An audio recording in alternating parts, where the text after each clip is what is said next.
உங்கள் இல்லங்களில் வந்து உங்கள் உள்ளங்களை உயிர்ப்பிப்பது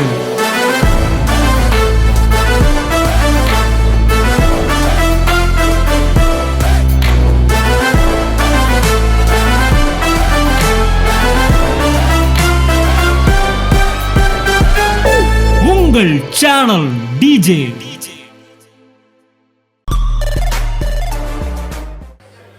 கர்த்தராகிய இயேசு கிறிஸ்துவின் கரத்தில் இருக்கிறீங்க. ஒரு நல்ல ஃபுட்பால் பிளேயர்கிட்ட இருந்து பந்த பறிக்க முடியாது. நல்ல பேஸ்கெட் பால் பிளேயர் கையில இருந்து பந்த பறிக்க முடியாது.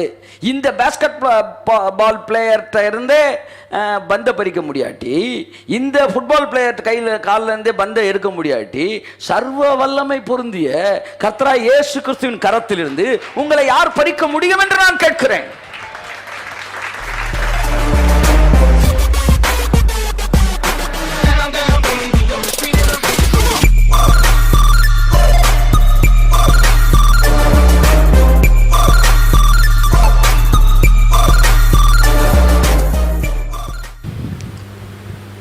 Do you want to be a worship leader or a preacher அப்படின்னு என்கிட்ட கேட்டிங்கன்னா, கிறிஸ்துவுக்குள்ள ரெண்டுமே இருக்கும். ஆனால் என்கிட்ட கேட்டிங்கன்னா preaching is the most important thing. அப்போ நான் சொல்லுவேன், நான் அப்படி சொல்கிறவனா இருக்கிறனால எனக்குள்ள அது வெளிப்படுது. நான் எதை விரும்புகிறேனோ அதுதான் எனக்குள்ள வெளிப்படுகிறது. நாங்களாம் அப்படி பார்க்கும்போது அப்படியே ரான் கனாலி ஒர்ஷிப் பண்ணி முடிப்பார். முடிச்சதுக்கப்புறம் லீஜராக் வந்து நிற்பார். அந்த ரான் கனாலி முடிச்சதுக்கு அப்புறம் அந்த லீஜருக்கு வந்து நிப்பார் பாருங்க, அதை தான் ரசிப்பேன். நம்ம எதை ரசிக்கிறோமோ அதுதான் நமக்குள்ள வேலை பார்க்குது.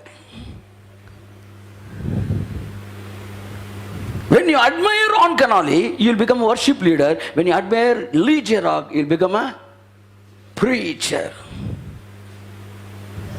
So the desire determines the gift.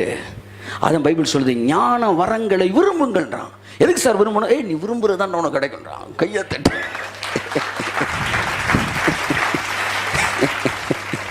அப்ப நன்றாக கவனியுங்கள், இந்த சீடுக்குள்ள இருக்கிறது தான் அப்படியே நமக்குள்ள வந்துகிட்டே இருக்கு, கிறிஸ்துவுக்குள்ள இருக்கிற. இப்போ உங்க வாழ்க்கையில விருப்பம் மட்டும்தான் உங்க வேலை. ஆனா அந்த இன்வெஸ்ட்மெண்ட் எல்லாம் கிறிஸ்துவினோட சீடு, அதுதான் வெளியே வந்துகிட்டு இருக்கு. நம்பர் 1, சீடோடைய குவாலிட்டியை மாற்ற முடியாது. எத்தியோப்பியன் தன் தோலை மாற்ற முடியாது. கிறிஸ்துவுக்குள்ள இருக்கிற பிள்ளை பரிசுத்தவான் என்கிற முத்திரையை மாற்ற அழிக்க முடியாது.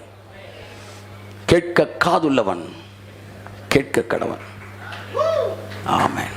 அப்படின்னா என்ன அர்த்தம்னா, ஏற்றுக்கொள்ள மனதாய் இருக்கிறவன் ஏற்றுக்கொள்ள. Nothing can damage. இப்ப அடுத்த விஷயத்துக்கு வரேன். அப்ப ஒரு மனிதன் பின்மாற முடியாது என்று நீங்கள் சொல்லுவீர்கள் என்றால், யூதாஸ் ஏன் பின்மாறினான்? யூதாஸ் ஏன் பின்மாறினான்? என் அன்புக்குரியவர்களே, யூதாஸ் ஏன் பின்மாறினான் அப்படின்னு ஒரே ஒரு வார்த்தையில கேட்டீங்கன்னா, அவன் என் மகனே இல்லைன்றார். அவருடைய பிள்ளைகள் பின்மாற முடியாது. இயேசுவை சொந்த இரட்சகராய் ஏற்றுக்கொண்ட எவரும் பின்மாற. எத்தியோப்பியன் தன் தோலை மாற்றக்கூடுமானால், கிறிஸ்துவுக்குள் நீதிமான் தன்னை பாவியாக மாற்ற முடியும். எத்தியோப்பியன் தன் தோலை மாற்ற முடியாது என்றால், நீங்களும் உங்கள் சாயலை இழக்க முடியாது. நான் சொன்னேனே, பைபிள் ஃபுல்லா சீடு தான். உன் வித்துக்கும் அவள் வித்துக்கும் பிறகுதான் படமே ஆரம்பிக்குது. யோவான் 17:12 சொல்றாரு, யூதாஸ் ஏன் கெட்டு போனா? வாசிப்போம். நான் அவர்களுடனே கூட உலகத்தில் இருக்கையில் அவர்களை உம்முடைய நாமத்தினாலே காத்துக்கொண்டேன்.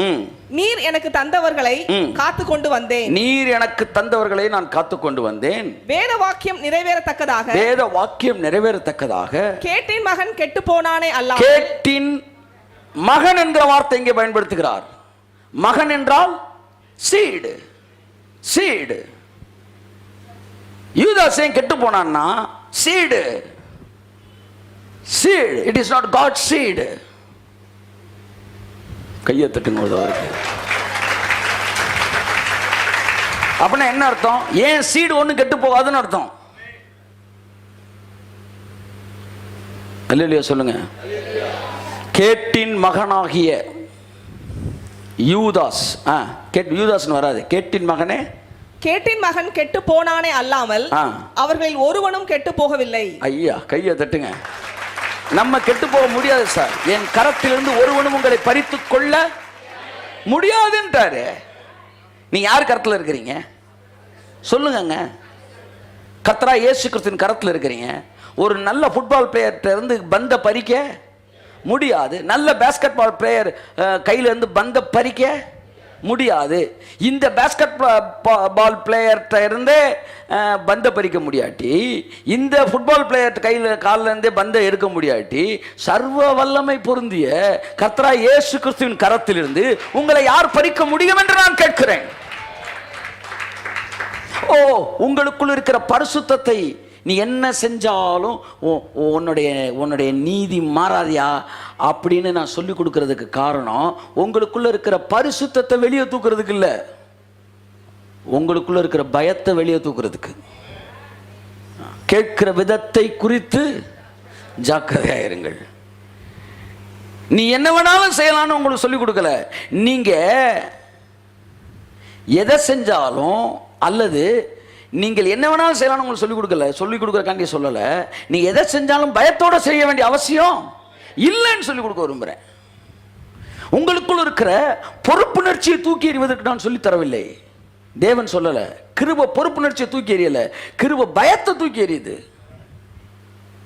ஜீவகாலமெல்லாம் விழுந்து போவோம். பெக்கட்டோபோபியா. This phobia is called பெக்கட்டோபோபியா. பாவம் செய்து விடுவோமோ என்கிற பயம். 23 போபியா இருக்குன்றான். ஆனா இந்த எல்லா போபியாக்கும் கர்த்தர் விடுதலை ஆகிட்டார். நம்மள கை தட்டுங்க. ஆமென்.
உங்கள் இல்லங்களில் வந்து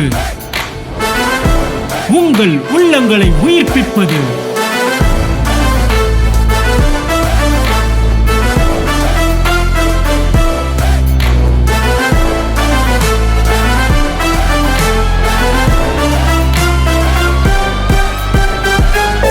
உங்கள் சேனல் டிஜே.